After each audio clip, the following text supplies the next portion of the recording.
नमस्कार, मैं हर्ष भारती स्वागत करती हूं आपका आज की क्लास में, जहां हम चर्चा करने वाले हैं ब्लूम टैक्सोनॉमी की। हम पिछली वीडियो में भी इस पर कुछ चर्चा कर चुके हैं, जिसमें हमने जाना था ब्लूम टैक्सोनॉमी क्या है, 1956 में यह आई, किसके द्वारा आई और किस प्रकार से इस पर काम शुरू हुआ। इसके 3 भागों पर भी हमने चर्चा प्रारंभ की थी, जिसमें संज्ञानात्मक पक्ष को हमने पूर्ण रूप से जान लिया था। आज बात करते हैं भावात्मक पक्ष की। सबसे पहले तो बात ये करें कि भावात्मक पक्ष है क्या। भावात्मक पक्ष का यहाँ तात्पर्य सीधा सीधा मनुष्य की अभिवृत्ति अथवा अभिरुचि से है। अभिवृत्ति अभिरुचि को हमने अपनी पहली वीडियो में ही जानने का प्रयास किया था, जहाँ हमने बात की थी कि एक मनुष्य का अपने कार्य के प्रति जो झुकाव है, लगाव है, वही मनुष्य की अभिरुचि या अभिवृत्ति कहलाती है। कि एक मनुष्य के पास केवल योग्यता होना ही पर्याप्त नहीं है, अपितु उस योग्यता के साथ साथ उस कार्य के प्रति झुकाव होना भी आवश्यक है। ठीक जैसे इस समय आप तैयारी कर रहे हैं किसी भी परीक्षा से संबंधित, तो आप में योग्यता है, आपको संपूर्ण ज्ञान है, लेकिन आपका यदि उसके साथ झुकाव नहीं है, लगाव नहीं है, तो कहीं ना कहीं समस्या हो सकती है। तो यह बहुत ज़रूरी है कि एक योग्यता, ज्ञान अथवा इन परिस्थितियों के साथ साथ हमारा उस कार्य विशेष के प्रति लगाव भी हो। तो यही भावात्मक पक्ष यहाँ पे बात कर रहे हैं।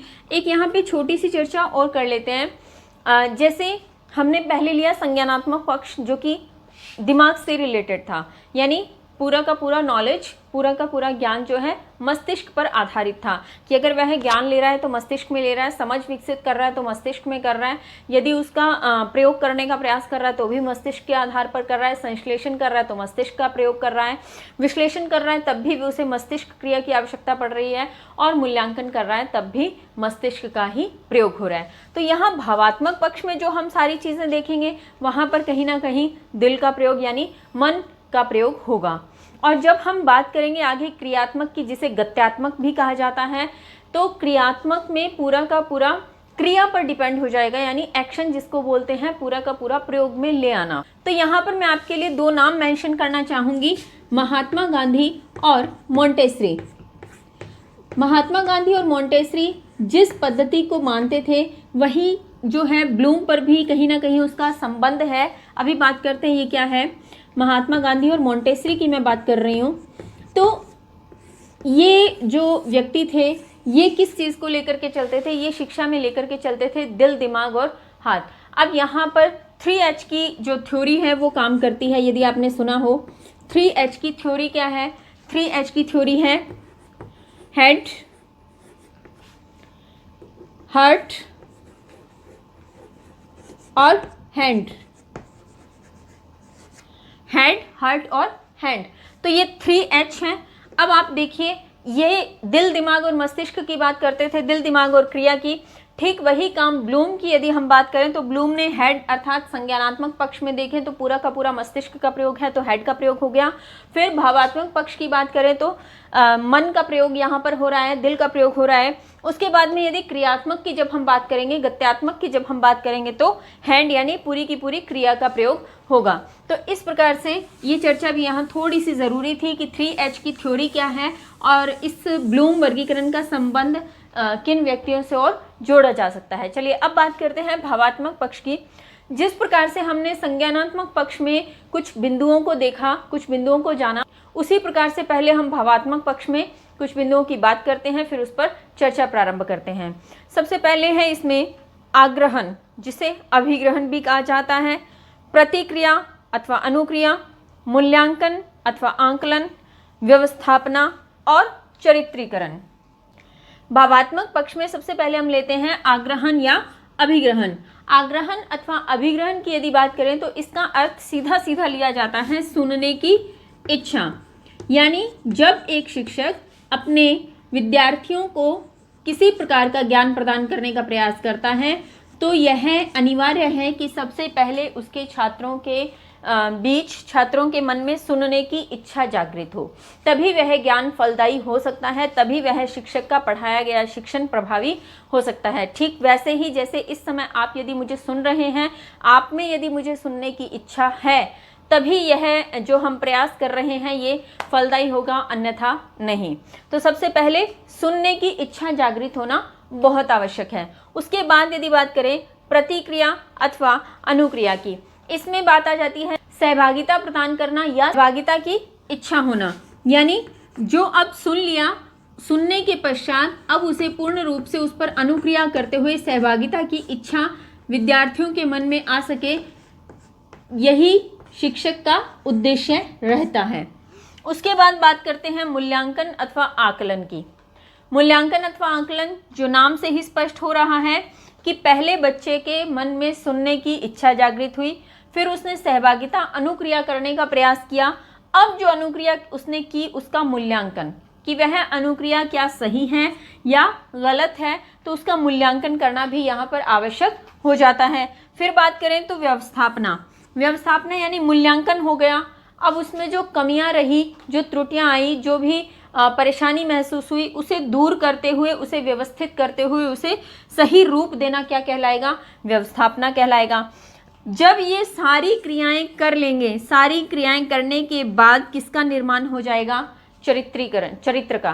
तो चरित्रीकरण का बिंदु यहाँ पर लिया गया। अब यहाँ पर दो चीजें ध्यान देनी है।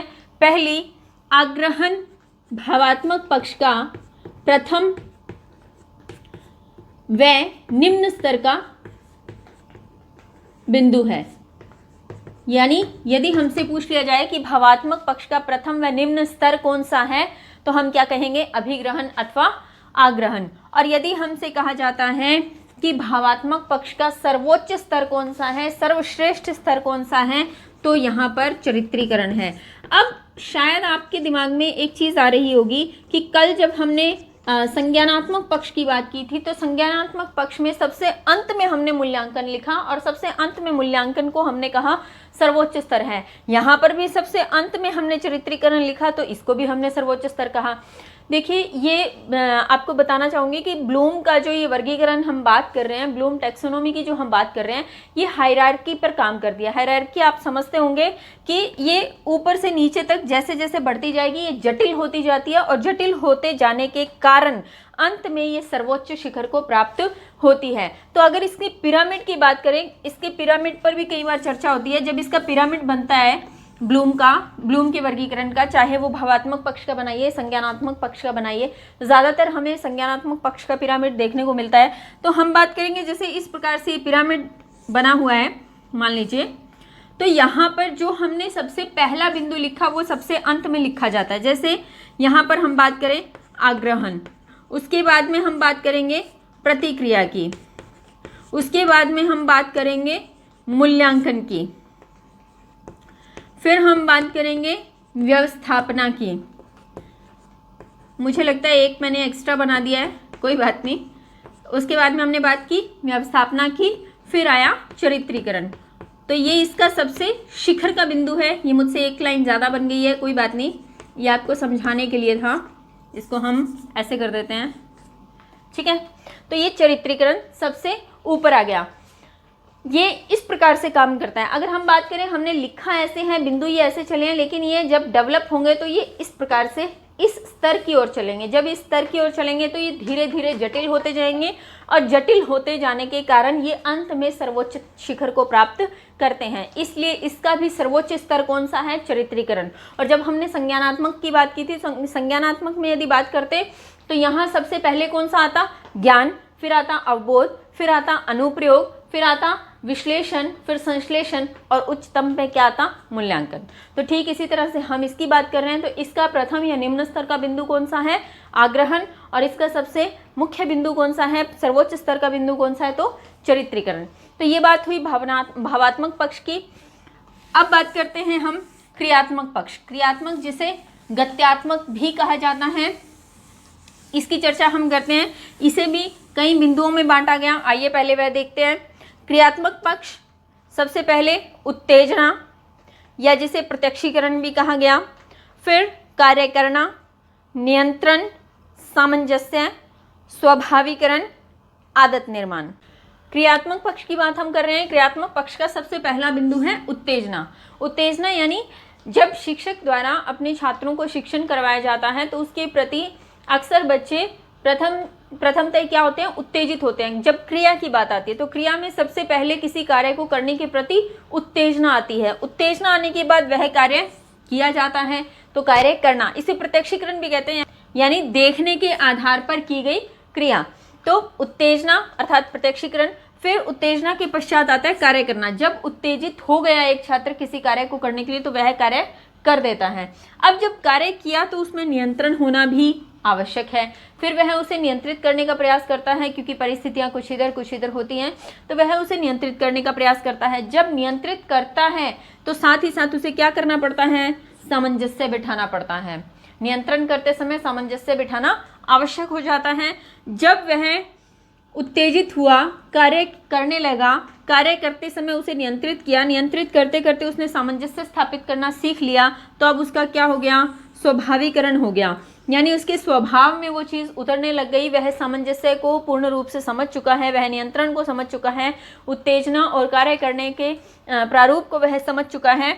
तो जब स्वभाव में कोई चीज़ आ गई तो अंत में क्या हो जाता है, आदत का निर्माण हो जाता है। अक्सर कहते हैं कि ये हमारी आदत है, तो हम इसे कैसे बदलें। आदत बदली जा सकती है जब हम इन कार्य को करेंगे। जैसे मान लीजिए आपको किसी आदत को छोड़ना है या किसी नई आदत को अपनाना है, तो आप पहले उसके प्रति क्या हो सकते हैं, उत्तेजित होइए। उत्तेजित होंगे तो कार्य करने के प्रति रुचि उत्पन्न होगी। जैसे ही आप कार्य करना प्रारंभ करेंगे तो निश्चित रूप से कुछ उतार चढ़ाव आएंगे जिन्हें आपको नियंत्रित करना होगा। जब हम नियंत्रण करना सीख जाएंगे, अर्थात हमें सामंजस्य करना आ गया, सामंजस्य करते करते वो हमारा स्वभाव बन जाता है।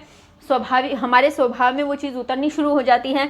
जैसे ही हमारे स्वभाव में कोई चीज़ उतरनी शुरू होती है तो हमारी आदत का निर्माण हो जाता है। इसलिए आदत को बदला भी जा सकता है। तो आज ही अगर आप अपनी किसी आदत को छोड़ना चाहते हैं या किसी नई आदत को अपनाना चाहते हैं तो इन प्रक्रियाओं को आप अपना सकते हैं। तो हमने बात की, आज अभी तक हम बात कर चुके हैं भावात्मक पक्ष की, फिर हमने अभी क्रियात्मक पक्ष को समझा। लेकिन ध्यान दीजिएगा, सबसे ज़्यादा प्रश्न की यदि बात करें तो सबसे ज़्यादा प्रश्न आते हैं संज्ञानात्मक पक्ष से। यहाँ से प्रश्न भावात्मक और क्रियात्मक से बहुत ही रेयर बात है कभी पूछ लिए जाएं, लेकिन संज्ञानात्मक पक्ष से अधिकांश प्रश्न आने की संभावना रहती है। तो संज्ञानात्मक पक्ष को आप अच्छे से याद रखेंगे, उसमें हमने जितना भी पढ़ा था उसको अच्छे से याद रखें।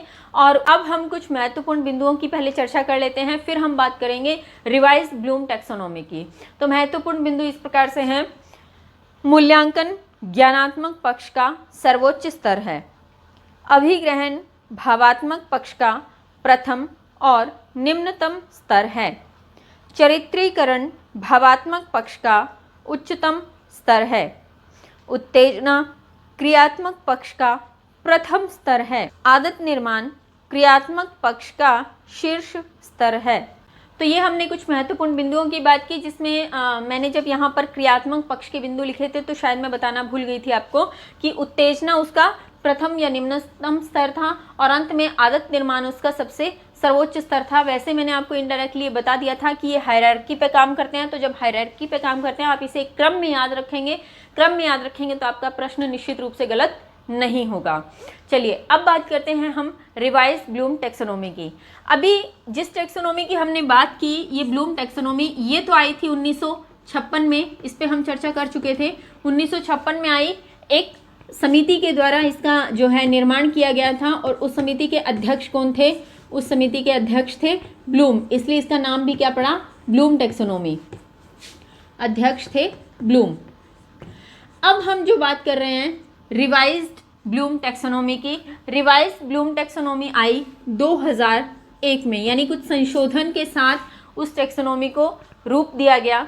वो किस प्रकार से था पहले उसे देखते हैं, फिर हम उस पर चर्चा करते हैं।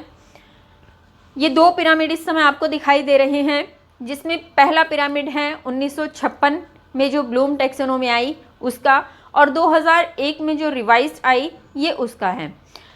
1956 के पिरामिड की बात करें तो सबसे निम्न स्तर से चलते हुए ऊपर सर्वोच्च स्तर पर हम जाते हैं, knowledge, comprehension, application, analysis, synthesis और इवैल्यूएशन।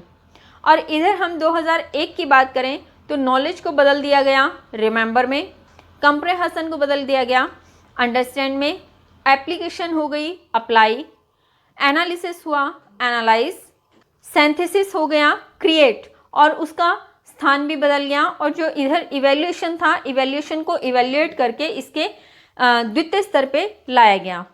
तो ये थोड़ा सा परिवर्तन हुआ इसमें।